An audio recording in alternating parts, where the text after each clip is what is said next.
Hello everyone, you are welcome to Literature Hub 247. This is a platform where literature is discussed 24/7. This video is about an African play titled Once Upon an Elephant. Once Upon an Elephant is written by Bosede Ademilua-Afolayan.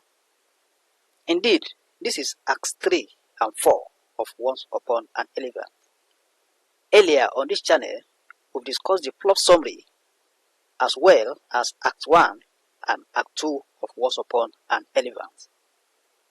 If you need the link to all those videos, you can just send your message through the message box that I'll send you the links of the plot summary and Act 1 as well as Act 2 of Once Upon an Elephant. Let's go ahead. Act 3. This act is about the coronation ceremony of the king, that is King Ajanaku. This act takes place in the village square, the coronation of Ajanaku. You remember, Ajanaku is also known as Olaniyono. His real name is Olaniyono. In fact, we are going to learn how he came about the name Ajanaku in this act. The coronation of Ajanaku, there is heavy drumming, singing, and dancing. Ajanaku addresses the people. He narrates how he came by the name Ajanaku. He says, as an infant, his father saw the greatness in him, the way he grabbed and struggled to suck breast from his mother. He saw the crown placed on his head and called him Ajanaku, that is his father. That his father will explain further that, let's quote from the text. He is Ajanaku, more than I have caught a glimpse of something. For when you see an elephant, you surely have seen something huge, awesome, imposing, even impregnable like a rock, quote unquote. That is quoting what his father always says about him.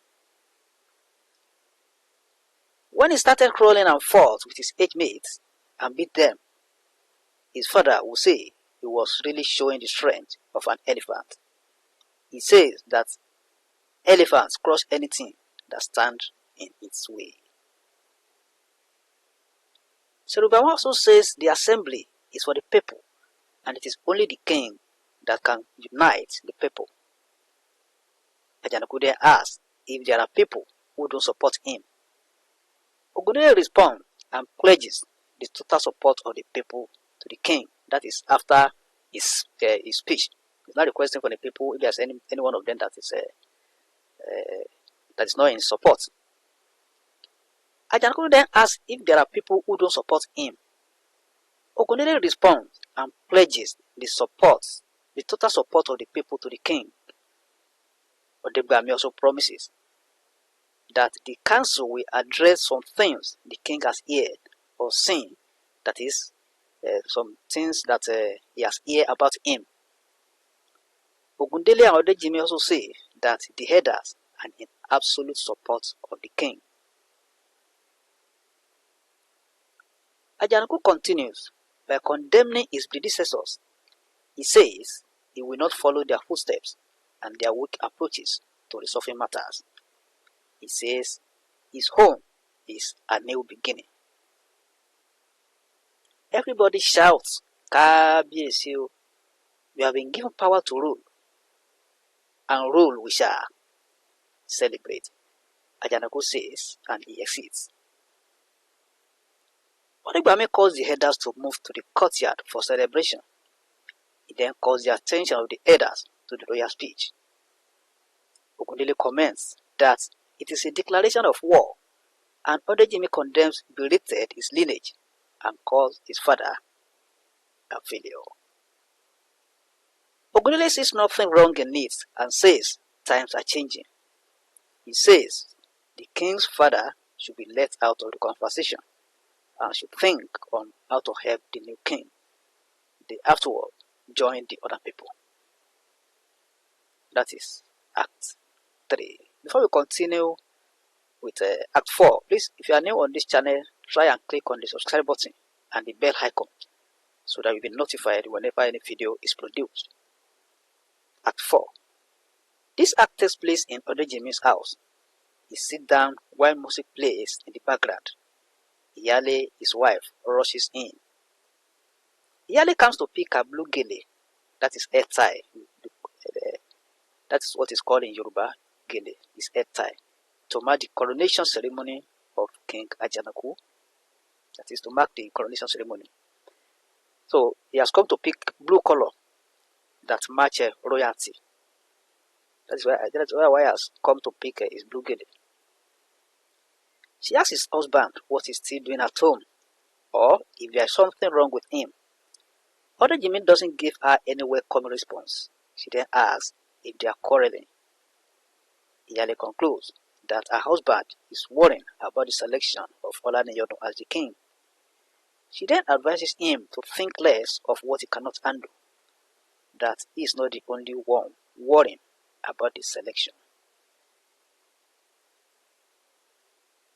Odejimi responds that he cannot let it be and bemoans why people are not seeing that things are wrong. Iyale replies that the people are not bothered because it doesn't affect them. She quotes Iyagba's statement that, let's quote from the text, that is Iyagba's statement. When fire burns the dog, it will also burn the hunter holding the rope attached to the neck of the dog. That is, if the hunter is foolish enough to hold on to the rope as the dog burns, quote unquote. Odejimi tells him to talk about same people as he believes that Iyagba is insane. That's the belief of most of the people in that village, that Iyagba is insane because he says something that's contrary to what majority of them believe in. Iyale then tells her husband not to believe what the people are saying about the elderly woman, that she is insane. Odejimi advises Iyale to guide her mouth. The latter then replies that there's nothing wrong in addressing a problem instead of thinking about it. She concludes by telling Odejimi that Iyagba speaks the truth. That is Acts 3 and 4 of Once Upon an Elephant.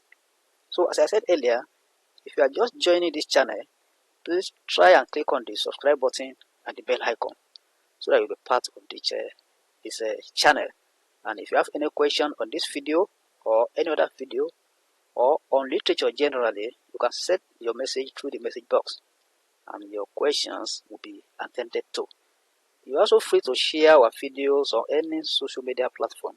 You can also invite your friends to join us. And on this channel, all the literature texts that are recommended and the poems in the WAEC syllabus have been discussed. So join us and invite your friends also to join us. Thank you and God bless.